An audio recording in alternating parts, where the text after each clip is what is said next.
अस्सलामुअलैकुम। रात रात का टाइम है, सुबह का टाइम नहीं है। ना चिड़िया चहचहा रही हैं, ना कोई ऊपर आसमान नज़र आ रहा है, और ना ही कोई चील कौवे और चिड़ियाँ और तोते नज़र आ रहे हैं, और ना ही मुझे अपने फूल नज़र आ रहे हैं। इस वक्त शाम के 6:30 बजे हैं। मैं अभी वॉक करके आई हूँ, मगरिब की नमाज़ पढ़ी, फिर उसके बाद मैंने कहा कि आप लोगों से 2 बातें कर लूँ।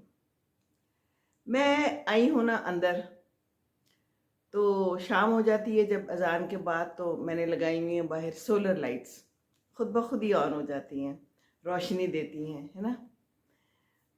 इंसानों से अच्छी तो ये सोलर लाइट्स हैं, जिनको पता चल जाता है कि अब रात हो गई है तो हमें जलना है, हमें रोशनी देनी है दूसरों को। ये दूसरों को रोशनी देनी कितनी ज़रूरी होती है ना ज़िंदगी में। कुछ लोग जो हैं तो वो सिर्फ रोशनी लेना चाहते हैं, देना नहीं चाहते। मैं आई तो सामने ही मेरे एक बड़ा सा रबड़ प्लांट है जो मैंने लगाया हुआ है एक बड़े से गमले में। तो मैंने एक दफ़ा उसके अंदर एक छोटी सी बेल लगा दी। रबड़ प्लांट का पौधा बहुत शानदार हुआ हुआ था। वो बेल इतनी फैल गई, नीचे नीचे सारी जगह उसने कवर कर ली, और रबड़ प्लांट की जड़ों को भी अपने घेरे में ले लिया, और वो रबड़ प्लांट मरना शुरू हो गया। तो जब मैंने गौर किया तो मैंने देखा कि उसके अंदर अंदर अंदर बहुत से बल्ब्स बन गए हैं, जिसने रबड़ प्लांट को ख़राब कर दिया है। अच्छा भला जीता जागता रबड़ प्लांट तबाह हो गया। उसने ये नहीं किया कि मैं जो हूं तो साइड पे ही होके जरा जिंदा रह लूं। नहीं जी, मैं तो अंदर अंदर जाऊंगी, रबड़ प्लांट को तबाह करूंगी, जमीन को पूरे को अपने घेरे में ले लूंगी, है ना। इंसान भी ऐसा करता है। बस ये मुझे वैसी सोच आई जब मैं आई। तो आज की वीडियो जो है ना, वो कोई हंसने खेलने वाली नहीं है। अगर आप लोगों का ख्याल है कि आपने कोई हंसना खेलना है या इस वक्त अपना मूड ख़राब नहीं करना, तो आप मेरी वीडियो ना देखें, क्योंकि आज मैं बड़ी सेंटिमेंटल हुई हुई हूँ। ज़िंदगी में कभी कभी बहुत बहुत मुश्किलात आती हैं और इंसान उनसे गुजरता चला जाता है। मेरी ज़िंदगी में क्या मुश्किलात आई गई, चलती जा रही हैं, ये तो मुझे ही पता है। आपके अंदर जो मुश्किलात हैं और आपके दिल में जो बातें हैं, वो आपको ही पता है ना, और किसी को नहीं पता। मैं इस वक्त जिस जगह पे बैठी हुई हूँ ना, यहाँ पे अम्मी का जनाजा रखा हुआ था। अब मई में 4 साल हो जाएंगे अम्मी को गए हुए। मेरे लिए पल पल पल गुजारना बड़ा मुश्किल हो गया है, और हो जाता है माओं के जाने के बाद। कल मेरी एक फ्रेंड से मुलाकात हुई तो कहती है मेरी अम्मी को गए हुए 40 साल हो गए हैं, 40 साल। और कहती है कि मुझे वो नहीं भूलती, पल पल याद आती हैं, पल पल उनकी बातें याद आती है। तो कौन ये लोग होते हैं जो आपको कहते हैं कि भूल जाओ, इतना टाइम हो गया भूल जाओ? कैसे हो सकता है। उस दिन मेरी एक फ्रेंड है, तो मैंने उसको फ़ोन किया तो वो हॉस्पिटल गई हुई थी, तो उसकी बेटी ने उठाया। तो कहती है आंटी, अम्मी को हम बहुत कहते हैं कि अपना ख्याल रखें, उनको दूसरों का ज़्यादा ख्याल होता है, तो हम कहते हैं कि आप तो हमारी माँ है ना। हाँ, तो बिल्कुल हम भी किसी की माँ हैं, बिल्कुल ऐसा ही है। ज़िंदगी चलती रहती है। मुझे यहाँ आने में डर लगता था। जब जनाजा रखना था तो भाई ने मुझसे पूछा, क्योंकि मैं बड़ी हूँ और मैं इनके साथ ही रही हूँ। रिटायरमेंट के बाद हम लोग यहीं आ गए। मैंने पहले भी आप लोगों को कई दफ़ा बताया हुआ है, हम इनके साथ ही रहते थे क्योंकि और कोई नहीं था। दोनों भाई इस्लामाबाद में थे, बहन अपने घर में, तो फिर हमने यहीं पर इनके लिए आना मुनासिब समझा और इनका ख्याल रखा। तो मेरे ऊपर दोनों बहुत डिपेंडेंट भी हैं और थे। और भाई पूछने लगा कि जनाजा कहाँ रखें, तो मैंने कहा कि ड्राइंग रूम में रख लो, क्योंकि लाउंज में हर वक्त आना जाना मेरे लिए मुश्किल हो जाएगा। मैं नहीं आ जाऊंगी वहाँ पर, मैं वहाँ से गुजर भी नहीं पाऊंगी।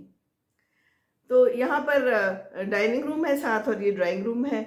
तो कहने लगा अच्छा ठीक है। मुझे कुछ लोगों ने कहा कि वो लाउंज बड़ा था, वहाँ क्यों नहीं रखा।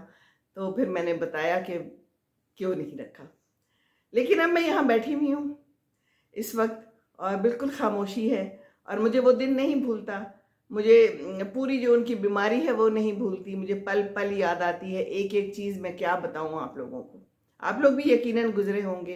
और अब अब्बू अकेले हैं, और अब्बू को मैं जो है ना पल पल टाइम गुजारते हुए देख रही हूँ। यहाँ पर फ्रिज पड़ा हुआ है, मैं यहाँ पर आती हूँ तो कभी कभी मुझे डर लगता था, लेकिन अब नहीं लगता। अब तो कब्रिस्तान से भी डर नहीं लगता। कब्रिस्तान से मुझे बहुत डर लगता था, मैं नहीं जाती थी, मैं कभी गई भी नहीं थी। सिर्फ एक दफ़ा गई थी अपनी देवरानी के साथ, और उसके बाद बगैर और कभी नहीं गई। लेकिन अब मैं जाती हूँ, वहाँ पर खड़ी होती हूँ, अकेले भी जा सकती हूँ मैं, और अब डर नहीं लगता। अब पता चलता है कि हमने भी यहाँ आना है ना। ज़िंदगी का कोई पता नहीं होता कि किस वक्त किसने चले जाना है। तो मैं इन लोगों के साथ हूँ, इनके साथ हमेशा रहती रही हूँ। जहाँ जहाँ भी रही हूँ तो मैं इनके पास आके रहती थी, और मैं आके जो भी काम वाम होते थे वो इनके करती थी। अम्मी अबू काफ़ी अरसे से अकेले थे, खाने बना के रख देने, कबाब बना के फ्रीज कर देने, जिस वक्त जाना उस वक्त तक मैं काम करके सारा इनके लिए जाती थी। हालांकि काम वालियाँ थी, ये नहीं था, लेकिन मुझे होता था कि मैं जो कर सकूं वो कर लूं। तो हर एक बच्ची और हर एक बेटा जो है ना, वो फ़र्क होता है। हर एक के अपने तरीक़ेकार होते हैं ज़िंदगी गुजारने के। मेरे तरीक़ेकार बिल्कुल टोटल फ़र्क हैं। मेरे बहन भाइयों के अलग हैं, आप लोगों के अलग होंगे, है ना, सबके ऐसे ही होते हैं, मुख्तलिफ तरीके होते हैं। तो अब्बू अब जो है ना बहुत ही खामोश हो गए हैं, बहुत हंसते खेलते थे। और ये लोग 7 बहनें और 4 भाई थे। और जो मैं वीडियो बना रही हूँ, मैं किस लिए बना रही हूँ, आज मैं वीडियो इसलिए बना रही हूँ कि अब्बू का बस अब एक भाई रह गया। 7 बहनें तो पहले ही फौत हो गई थी। आज अब्बू के छोटे भाई अब्बू से वो फौत हो गए। कुछ अर्सा पहले बाथरूम में गिर गए थे। एक ही हमेशा यही होता है कि बाथरूम में गिर जाएं तो फिर मसला पड़ता है, कोई मसला होता है तो बाथरूम में गिरते हैं और उसके बाद फिर मसला होता है। तो खाना नहीं खा रहे थे, खा पी नहीं रहे थे। मेरी उस दिन चाची से भी बात हुई तो मैंने उन्हें कहा कि इनको खिलाएं, किसी तरह भी खिलाएं। और अब्बू पूछते रहते थे कि क्या हाल है, सलाम दुआ देते थे अब्बू। और दूर है, मर्दान में होते हैं वो, हम लोग लाहौर में हैं। तो अम्मी की फौतगी पे भी नहीं आए थे, चाचा जी तो नहीं आए थे, बड़े वाले, छोटे वाले आए थे, चाची भी आई थी। तब से मैं मिली हुई उनसे, क्योंकि आना जाना भी आसान नहीं है और हर एक के फिर अपने मसाइल हैं, हर एक की अपनी बीमारियां साथ साथ चल रही हैं। तो जो छोटे चाचा जी हैं उन्होंने रात को मुझे मैसेज किया 11 बजे, लेकिन मैं अपना फ़ोन वगैरह व्हाट्सएप वगैरह सब बंद करके सोती होती हूँ। मैं जल्दी सो जाती हूँ, कोशिश मेरी होती है। तो सुबह जब मैंने नमाज के वक्त खोला तो वहाँ लिखा हुआ था कि वो हमें छोड़ के चले गए। उनका नाम हैदर शाह था और मेरे चाचा जी का नाम मुतहर शाह है। उससे बड़े एक करीम शाह थे और ये दिलावर शाह है मेरे अबू। तो एक बात जो है ना मैंने बस शेयर करनी है कि मेरे जो दोनों चाचा जी हैं मर्दान में ही रहते थे, लेकिन आपस में बोलचाल नहीं थी।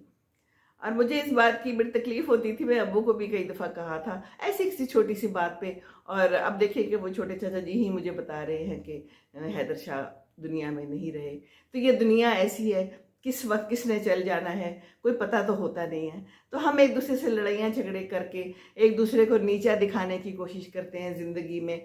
हम चाहते हैं कि उसने इतनी छोटी सी हमारी बात नहीं मानी या हमारी मर्ज़ी के ख़िलाफ़ कुछ कर दिया है, तो हम बस बातचीत बंद कर देते हैं, बदतमीजियाँ करते हैं, दूसरों की इज्जत को अपनी इज्जत नहीं समझते।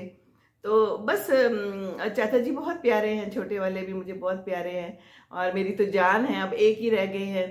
तो फिर हमने आज क्या किया कि हमने ये सोचा, सुबह पहले मैंने कहा कि अब्बू को नाश्ता करने के बाद बताऊंगी, लेकिन फिर मैंने सोचा कि मैं अब्बू को नहीं बताती। सारा कुछ मेरे हाथ में है, क्योंकि मैं अब उनके साथ चुनके हूँ और सारे मेरी बात की कदर करते हैं और मेरी बात को वज़न देते हैं, और यही होना भी चाहिए। जो कोई ख्याल रखता है हर वक्त तो फिर वो बड़ा बन जाता है घर का, और मैं जो हूँ ना अब घर की बड़ी हूँ। और फिर मैंने ये फ़ैसला किया कि मैं अब्बू को नहीं बताऊँगी, क्योंकि अम्मी जब फौत हुई थी ना तो उससे कोई 2 महीने पहले उनके बड़े भाई फौत हुए थे। तब भी मैं कहती थी कि ना बताएं, लेकिन इन्होंने कहा कि नहीं बता दें, अब्बू ने कहा, ताकि ये दुआ करें। तो अम्मी ठीक नहीं थी, तो मुझे नज़र आता था कि इनको नहीं बताना चाहिए। तो बुज़ुर्गों को क्या बता के करना है, उनकी तकलीफ़ में इजाफा करना है। बात तो वैसे भी नहीं हो रही और इनको नहीं पता, बस पूछ लेते हैं वो ठीक है। तो मैं कह दूंगी कि अब्बू दुआ करें, बस ज़्यादा पूछते भी नहीं अब तो। तो अम्मी ने फिर वो टाइम बहुत बुरा गुजारा जब उन्हें पता चल गया कि लाला जी कहते थे उनको कि वो फौत हो गए हैं। और वो नर्स कहती थी कि जब अम्मी बुरे हाल में भी थी और बहुत बीमार थी तो उस वक्त भी वो उन्हीं को याद करती थी, रोती थी। तो मुझसे पूछ रही थी कि नर्स के वो कौन थे, तो मैंने बताया कि उनके भाई थे जो कुछ साल पहले फौत हो गए, इनमें बहुत प्यार था। तो इसीलिए मैंने अब्बू को नहीं बताया। बुजुर्गों को बता के इनको तकलीफ देनी है। तो फिर मेरी बहन आ गई यहाँ पर, भाई तो पिंडी में है, तो वो उधर से मर्दान जनाजे में चला जाएगा, चला गया होगा या जिस वक्त भी उसको टाइम मिलेगा। और उसके बाद भाई जो दोनों पिंडी उधर हैं तो फिर इधर नहीं आ पाएंगे। तो फिर बहन को बुलाया मैंने, खाला आ गई, हम लोग बाहर बैठे, इनको नहीं बताया लेकिन हमने इनके साथ टाइम स्पेंड किया, इनसे अच्छी बातें की और इनको खुश करने की कोशिश की, चीयर अप कोशिश की हमने। देखिए ये भी एक मेरा काम है, बड़ी बेटी का काम है। मुझे कहने लगे कि अच्छा फिर मुझे ना कब्रिस्तान भी जाना है, अम्मी के पास बहुत इनको जाना पसंद है। तो मैंने कहा कि अच्छा अबू कल ले चलूँगी, आप कहें तो मैं अभी ले जाती हूँ। कहते हैं नहीं। तो वो बहन को भी कहा तो बहन कहती है कि नहीं मैं तो नहीं कल आ सकूँगी। तो अबू कहते हैं क्यों?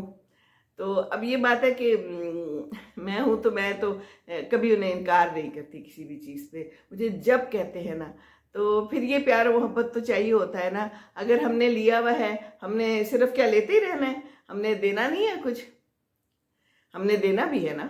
तो इतना इन्होंने हमें प्यार दिया हुआ है, इतना प्यार दिया हुआ है, हर बात मानी हुई है, तो हम इनके लिए जो चाहें वो करें तो वो भी कम है।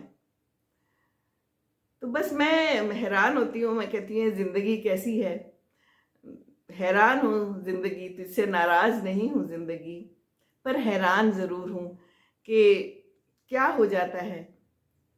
ऐसी ऐसी बातें और ऐसे ऐसे वाक़यात रोज़ बरोज़ आते चले जाते हैं कि इंसान जो है ना वो सोचता है कि अच्छा ये भी होना था। इंसान सोचता है कि हाँ जाना है, हमने मरना है, लेकिन हम उसके लिए तैयार नहीं होते, हम प्रिपेयर्ड नहीं होते। हम कहते नहीं अभी ये बाकी सारे जा रहे हैं, इनको जाने दो, हमने थोड़ी जाना है, हमने तो इधर ही रहना है, हमारे साथ क्या होने वाला है, हमारे साथ कुछ नहीं हो सकता। इंसान है ना, नाशुक्रा है। तो बस यही बातें हैं, आप लोग के साथ भी बड़ा कुछ होता होगा, है ना। तो बेटा मेरा जो है वो मियाँ वाली गया हुआ था जहाज़ लेके, वो तो वहाँ है। और जो भाई दोनों हैं वो उधर हैं। और जनाब जो हैं बाकी लोग वो अपनी अम्मी अब्बू की तरफ गए हुए हैं, वजी उधर हैं। बस तो मैं इस वक्त अकेली हूँ एक तरह से। अब्बू हैं, अब्बू का साथ है। और बाकी ये कि मैंने कहा कि मैं आपसे आज का दिन शेयर कर लूं कि कभी कभी एक बड़े इंसान पे ऐसे ऐसे बोझ आ जाते हैं और ऐसी ऐसी बातें करनी पड़ सकती है। मैं नहीं जा सकती, मेरा सुबह 5 बजे दिल कर रहा था कि मैं अभी बस में बैठूं या किसी तरह भी मैं मर्दान चली जाऊं। तो एक तो इमरान खान की वजह से सुना है वहाँ धरने वगैरह हैं और हालात भी ठीक नहीं है, पिंडी में रास्ते भी कुछ शायद बंद हैं। और दूसरा ये कि मैं अब्बू को छोड़ के नहीं जा सकती। अब्बू मेरे ऊपर इतने डिपेंडेंट हैं, इतने डिपेंडेंट हैं कि थोड़ी थोड़ी देर बाद पूछते हैं। और मैं वॉक पे भी जाती हूँ तो मैं उन्हें बता के जाती हूँ। और बुज़ुर्गों का बस यही हाल होता है। इस वक्त आके उनको हमने तंग नहीं करना, हमने उन्हें कोई बुरी खबर नहीं बतानी। उनको कोई फ़र्क नहीं पड़ता इस वक्त कि जाना तो उन्होंने है नहीं, बातचीत तो वैसे भी उनसे नहीं करते, बस उनको बता दिया जाता है कि दुआ करें। तो मैं उनको कहूँगी कि अब्बू दुआ करें, आप लोग भी दुआ करें, सब एक दूसरे के लिए दुआ करें। ऐसा टाइम आता है कभी कभी इंसान की ज़िंदगी में कि ये जो गैर होते हैं ना सारे, ये ऐसे अपने बन जाते हैं। आप लोगों का प्यार, मैं कहती हूँ कि मैं इस वक्त अकेली हूँ और बच्चे बाहर चले गए हैं तो एक अकेलापन सा आ गया है, पास कोई नहीं होता उस तरह से। तो आप लोग देखिए अल्लाह ताला ने मुझे कैसी नेमत दे दी है। ये देखिए अल्लाह के काम अल्लाह ही जानता है। मैंने आप लोगों से बातचीत शुरू कर दी और आप लोगों ने मुझे इतना प्यार दिया, आप लोग मुझे इतने प्यारे कमेंट्स देते हैं, कभी कोई बुरा कमेंट नहीं देते, मेरी बात मानते हैं और मुझे हमेशा कहते हैं कि आप ठीक कहती हैं, अगरचे मैं ठीक ना भी कह रही हूँ। लेकिन ये तजुर्बे हैं सारी ज़िंदगी के। ज़िंदगी के तजुर्बे जो है ना, ये ज़िंदगी गुजारने के साथ ही आते हैं। माँ बनने के बाद आते हैं, बेटी बनने के बाद आते हैं, बीवी बनने के बाद, दादी बनने के बाद या सास बनने के बाद ही आते हैं। ये तजुर्बे हैं जिंदगी के, ये रिश्ते तजुर्बे हैं।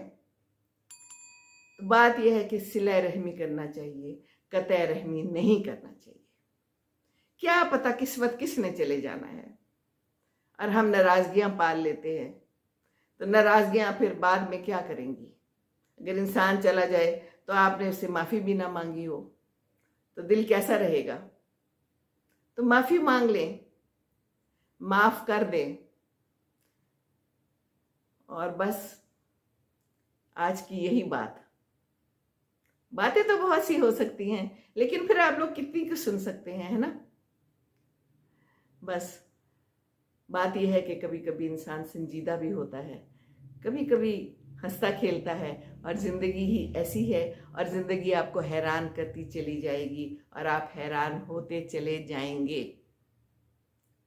कभी भागते दौड़ते होंगे, कभी बैठे बिठाए टांग खराब हो जाएगी, आंख खराब हो जाएगी, या कहीं पर कोई कैंसर निकल आएगा, या कोई हार्ट का मरज हो जाएगा, या फिर दिमाग को कुछ हो जाएगा, है ना, या बाजू ही गिर जाएंगे तो टूट जाएगा। मेरी एक फ्रेंड है, आराम से गुजर रही थी और गिर गई, स्लिप हो गई, और उसकी सारी जो है ना यहाँ से 2 जगहों से उसका बाजू टूट गया। तो किसी वक्त कुछ भी हो सकता है। तो एक तो हमें तैयारी करते रहना चाहिए कि हमने अल्लाह के पास जाना है और हमें हिसाब देना है।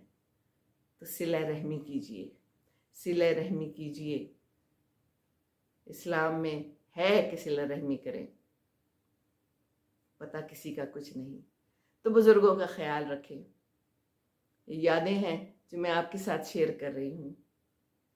ये यादें हैं जो शायद मैं ना शेयर करती, लेकिन इस वक्त मेरा दिल इतना उदास था कि मेरा दिल किया कि मैं किसी के साथ ही बातें शेयर करूँ। मैं किसके साथ करूँ, और तो कोई नहीं है, आप लोग हैं अपने, और आप लोग समझते हैं, है ना। तो बस दूसरों के साथ खुशी के साथ रहें, सिला रहमी के साथ रहें। आज की यही बात, और दुआओं में याद रखिए मेरे चचा को भी, मेरी अम्मी को भी, मेरे अब्बू को भी, मेरे सारे बच्चों को, मेरे बहन भाइयों को, मेरी पूरी फैमिली को। अल्लाह आपको खुश रखे, जहाँ रहें खुश रहें। अस्सलाम वालेकुम वरहमतुल्लाहि वबरकातुहू।